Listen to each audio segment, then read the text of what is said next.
So here we go, pressing up.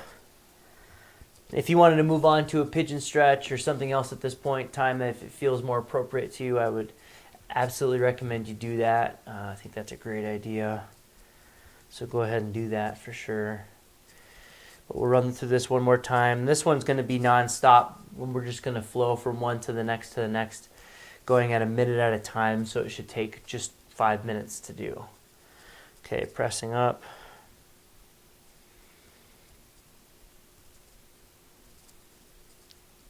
Really good for a carpal tunnel. Not for the carpal tunnel. Everyone has 2 carpal tunnels, one in each arm. It's actually a tunnel that the muscles and some of the blood flow, so the capillaries and the veins go through the tunnel, the carpal tunnel. So when people get tingling, and lots of nerves as well, the radial nerve, the ulnar nerve. When people get tingling, oftentimes what's happening is the tunnel itself starts to close down and lose the gaps that it has in the beginning because it gets hyperactive. It's being used too much and being recovered too little. Okay, so now rotations. So then what can happen is it starts to restrict the nerve movement. It starts to restrict the blood vessels and the flow of the blood, and then people get these tingling sensations, and the symptoms lead to, the fingers tingling and losing feeling in the middle of the night, and that's the carpal tunnel syndrome. So the syndrome is a closed carpal tunnel. And from my understanding, the surgery, what they do is they go in and actually snip tendons of the wrist, snip them, like cut the tendons to stop the pain, but that does nothing to slow the carpal tunnel. I know many a person who has gotten carpal tunnel syndrome surgery and had the exact same symptoms, it never went away, and they lost almost all range of motion in their wrist. So it's not something that I would advise. I've actually done a couple of routines with massage that has helped carpal tunnel go away 100%, if not for a limited time, for permanent time. And I have a self-care exercise that I've actually showed almost every single person that's watching this has seen it, except for maybe somebody that's newer, that has never worked in person with me. Okay, so we're going to go to the hands in the bottom here. Get this wrist out. So again, you can replace any of these that might cause you issue. But, with anything that I prescribe or what I suggest that causes an issue, and I've told probably many, at least everyone one time, if you find that something that we're doing, that I'm doing, that you're doing causes pain, I would ask you to adjust some things. And I try to teach you enough about your body that you can adjust the right things to make the pain go away. If the knee hurts, push the knee out. If the back hurts, suck the belly button in and try to squeeze the glutes.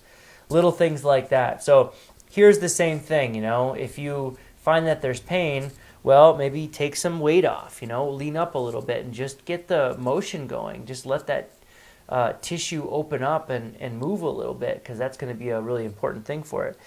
I think I skipped one, so let's go do this one now. Sorry, I think I went to 2 rotations in a row. My bad.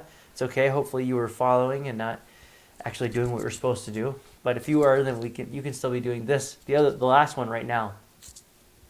You can just tell that I got off a plane. You can tell that I just got off a plane. So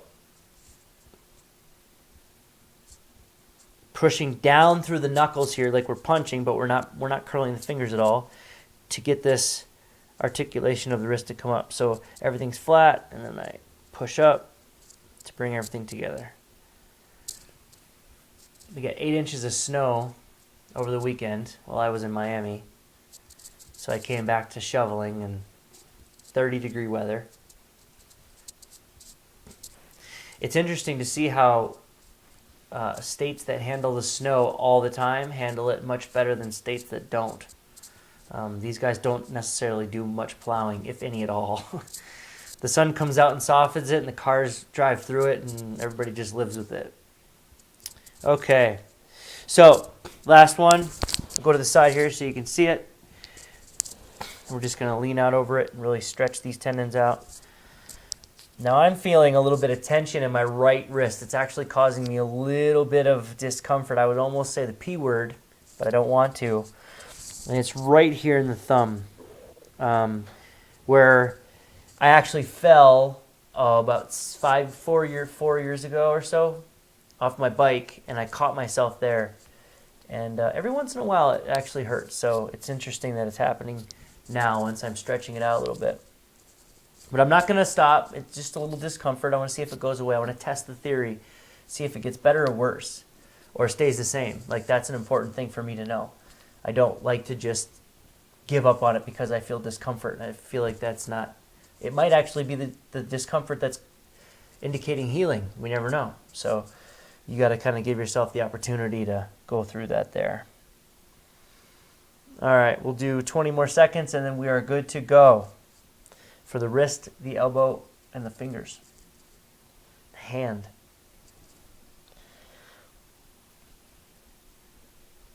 And we're keeping our palms on the ground the entire time. Hopefully you can see that there. All right, there you go. Last one. Good job. Then just shake them out, nice and easy. Nothing too excessive, nothing too hard.